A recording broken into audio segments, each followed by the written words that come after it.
안녕하세요. 저는 샌프란시스코에 사는 토마스입니다. UC 버클리에서 역사를 전공하고 있는 대학생이에요. 제가 들려드릴 이야기는 얼마 전 할아버지의 다락방에서 발견한 오래된 군화에 관한 것입니다. 샌프란시스코의 늦가을은 따뜻했어요. 방학을 맞아 할아버지 댁에 왔을 때도 반팔을 입고 다닐 수 있을 정도였죠. 제가 기말 과제로 한국전쟁을 선택한 것도 어쩌면 이 따뜻한 날씨 때문에 그곳의 혹한이 더욱 비현실적으로 느껴져서였는지도 모르겠어요. 할아버지의 다락방을 정리하게 된 건 순전히 우연이었어요. 어느 날 과제 자료를 찾는 저를 보신 엄마가 할아버지 다락방에 옛날 물건들이 많으니 한번 올라가 봐 라고 했던 말이 떠올랐던 거예요. 먼지 쌓인 상자들 사이에서 오래된 나무 상자 하나를 발견했어요. 뚜껑을 열자 이상한 모양의 군화 두 켤레가 나왔죠. 하나는 검은색 고무로 만든 특이하게 생긴 커다란 부츠였고 다른 하나는 좀 더 일반적인 모양의 군화였어요. 할아버지, 이 신발들은 뭐예요? 책을 읽고 계시던 할아버지께서는 제가 들고 있는 부츠들을 보시더니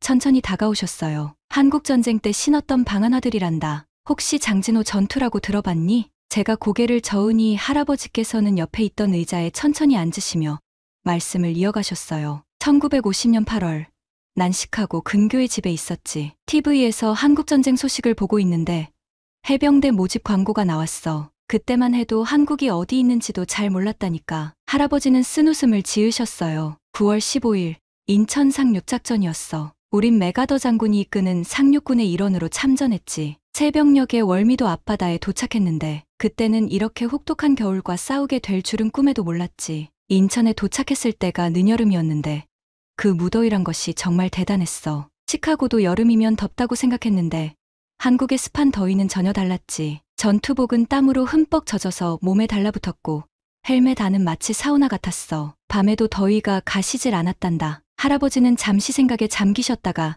말씀을 이어가셨어요. 그런데 9월 말부터 날씨가 조금씩 변하기 시작하더니 10월에는 아침 저녁으로 제법 선선해졌어. 단풍이 물들기 시작하는데 그렇게 아름다운 풍경은 처음 봤어. 우리가 행군하던 산들이 온통 붉은색, 노란색으로 변하는 걸 보면서 이런 곳에서 전쟁을 한다는 게 얼마나 비극적인가 하는 생각을 했었단다. 11월이 되자 갑자기 날씨가 확 변했어. 하늘에서 첫눈이 내리기 시작했을 때 우리 중 누구도 이게 시작에 불과하다는 걸 몰랐어. 한 달도 안 되는 사이에 이렇게 극단적으로 날씨가 변하다니. 시카고도 겨울이 춥다고 하지만 이렇게 급격한 계절 변화는 처음이었지. 장진호에 도착했을 때는 그때는 이미 우리가 아는 세상이 아니었어. 늦여름에 그 숨막히는 더위가 거짓말처럼 느껴질 만큼 혹독한 추위였지. 같은 나라, 같은 땅인데 이렇게 다를 수가 있나 싶었어. 우리는 한국이 이토록 극단적인 계절을 가진 나라라는 걸 전혀 몰랐던 거야. 늦여름에 찌는 듯한 더위도,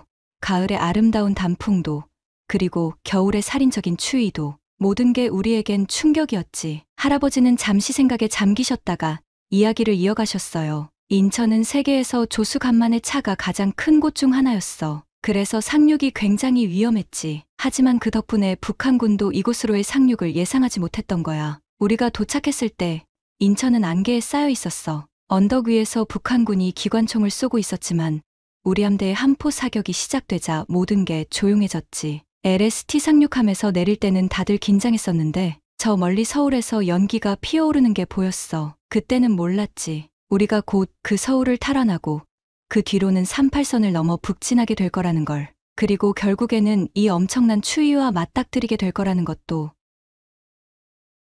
이건 슈팩이라고 하는 방한화란다. 할아버지는 오래된 군화를 들어 보이시며 말씀하셨어요. 2차 대전 때 개발한 거야. 꽤 자랑스러워하던 물건이었지. 위쪽은 방수 처리한 가죽이고 아래쪽은 고무로 만들어서 물이 안 들어가게 했거든. 유럽 전선에서는 제법 쓸만했다고 하더구나. 처음 한국에 왔을 때는 늦여름이었어. 무덥고 습한 날씨에 우린 이 신발이 필요 없었지. 하지만 11월, 장진호에 도착했을 때 그땐 이미 늦었어. 우리 중 누구도 이런 혹한을 예상하지 못했거든. 할아버지는 잠시 슈팩을 바라보시다가 옆에 있던 더 큼직한 고무 부츠를 집어드셨어요. 그런데 이게 바로 미키마우스 부츠야. 장진호에서 내 발을 살려준 진짜 영웅이지. 처음에는 우리 부대에도 슈팩이 지급됐었거든. 하지만 할아버지의 목소리가 무거워졌어요. 함경도의 추위는 달랐어. 할아버지의 목소리가 떨렸어요. 영하 40도가 넘는 혹한의 슈팩은 아무 소용이 없었지. 내 옆자리에서 함께 싸웠던 빌리, 그 친구 생각하면 아직도 가슴이 아파. 할아버지는 잠시 말씀을 멈추셨다가 이어가셨어요. 빌리는 시카고 출신이었는데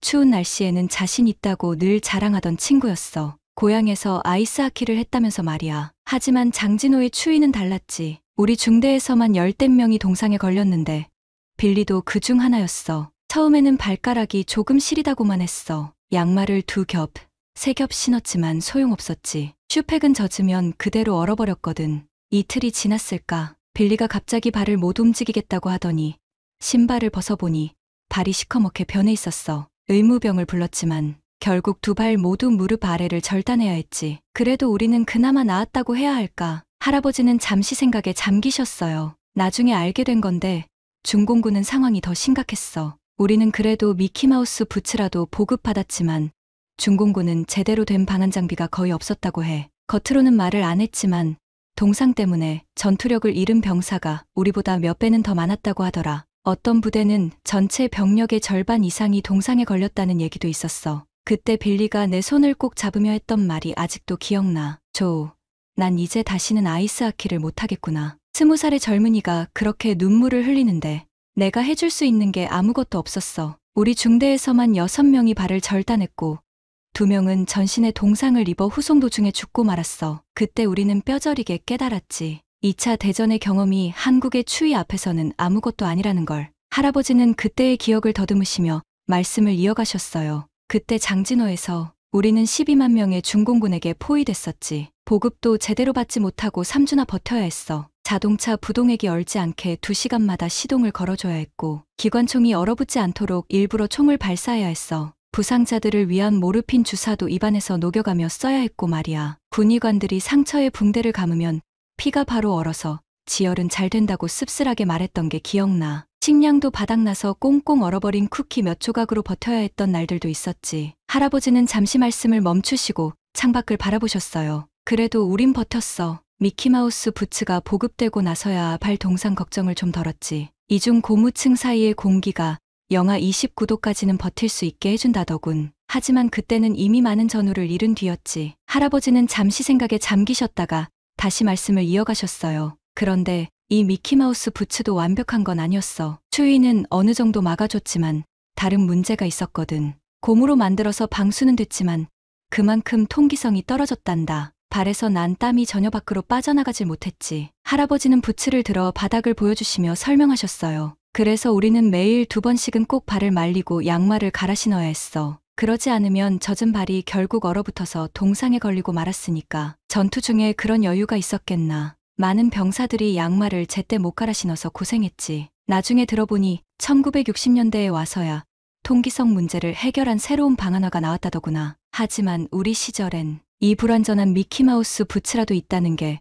얼마나 다행이었는지 몰라. 할아버지께서는 최근 한국 정부의 초청으로 다른 참전용사들과 함께 한국을 방문하고 오셨어요. 이번에 한국 정부 초청으로 다른 참전용사들도 많이 만났단다. 할아버지는 휴대폰에서 사진을 보여주셨어요. 호텔에서 만찬이 있었는데 16개국에서 온 참전용사들이 모였어. 터키에서 온 노병은 지금도 우리를 형제라고 부르더구나. 터키군이 장진호에서 우리를 지원했다는 걸 그때서야 자세히 알게 됐어. 혹한 속에서 고립된 우리 해병대를 구하기 위해 사흘 동안이나 중공군과 싸웠다더군. 할아버지는 웃음을 지으시며 계속하셨어요. 영국에서 온 노병은 재미있는 이야기를 해줬어. 당시 영국군은 차 마실 시간은 꼭 지켰다나 뭐라나. 폭격이 쏟아지는 와중에도 오후 4시가 되면 어김없이 차를 마셨다고. 그게 전투의 긴장을 푸는데 도움이 됐다더군. 프랑스 참전용사는 지금도 한국 음식을 만들어 먹는다고 하더라. 전쟁통에 배운 김치 담그는 법을 70년이 지난 지금까지 이어오고 있다니 참 신기하지 않니? 그의 손녀가 이제는 케이팝 가수가 되는 게 꿈이라고 하더구나. 에티오피아에서 온 노병도 있었어. 캉류 대대라고 자국 최정예 부대를 한국에 보냈다고 해. 그때 그들이 얼마나 용감하게 싸웠는지 우린 몰랐는데 한 번도 후퇴하지 않았다는 기록이 있더구나. 할아버지의 눈시울이 붉어지셨어요. 우리 모두 이제는 90살이 다 되어가는 노인들이지만 그날 만찬장에서는 마치 70년 전 젊은 군인으로 돌아간 것 같았어. 각국의 언어는 달랐지만 장진호의 추위를 이야기할 때면 모두가 고개를 끄덕였고 전우를 잃은 이야기를 할 때면 다 같이 눈시울을 붉혔지. 만찬장 끝에서는 다 같이 아리랑을 불렀는데 할아버지께서는 잠시 말씀을 멈추셨어요. 참 이상한 일이었단다. 우리 모두 각자의 나라에서 왔지만 그 순간만큼은 하나가 된 것 같았거든. 우리 모두가 이 나라를 위해 싸웠고 이제는 그 헌신이 이렇게 아름다운 결실을 맺은 걸 함께 보게 됐으니까. 한국 정부에서 우리 모두에게 평화의 사도 메달을 수여했는데 메달을 받는 순간 터키 노병이 내 손을 꼭 잡더구나. 말은 통하지 않았지만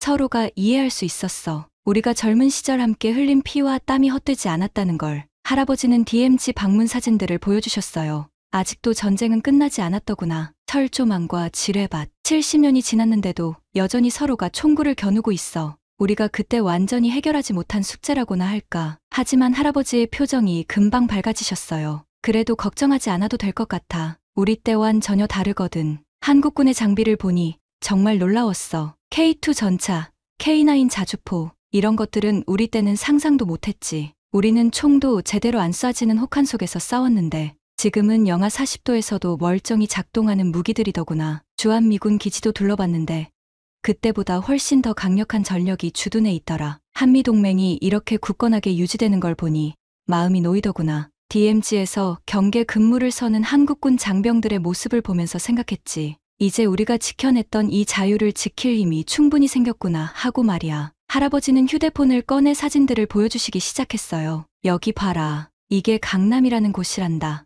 우리가 처음 서울에 왔을 때는 그저 허벌판이었어. 폭격으로 다 부서져서 서 있는 건물이 거의 없었지. 그런데 지금은 저 높은 빌딩들을 봐라. 밤이 되면 반짝이는 불빛으로 대낮같이 밝아. 지하철은 도시 구석구석을 거미줄처럼 연결하고 KTX라는 기차는 부산까지 2시간 반 만에 간다더구나. 삼성이나 현대 같은 기업들은 이제 전 세계에서 알아주고 한국 드라마랑 음악은 전 세계 사람들이 본다잖아. 우리가 그때 지키려 했던 게 이렇게 아름답게 피어날 줄은 꿈에도 몰랐지. 기념관에 가보니 우리가 신었던 이 신발들이 전시되어 있더구나. 슈팩도 있고 미키마우스 부츠도 있고 그 옆에는 장진호 전투에 대한 설명이 있었어. 우리 제1해병사단이 어떻게 싸웠는지, 얼마나 많은 희생이 있었는지 한국 학생들이 그걸 보면서 공부하고 있더라. 만찬장에서는 젊은 장성이 같이 갑시다 라고 인사를 하더구나. 그 말을 듣는데 갑자기 70년 전 그 추웠던 장진호가 떠오르면서 눈물이 나더라. 우리가 그때 잃은 전우들, 얼어붙은 발로 끝까지 싸웠던 병사들, 그들의 희생이 헛되지 않았다는 걸 이제야 알겠어. 전쟁기념관 앞에서 한국 학생들이 우리에게 인사를 하며 고맙다고 하더구나. 그때 한 학생이 내게 물었어. 할아버지, 그때 왜 우리나라를 위해 싸우셨어요? 하고 말이야. 할아버지의 목소리가 떨렸어요. 그런데 말이다.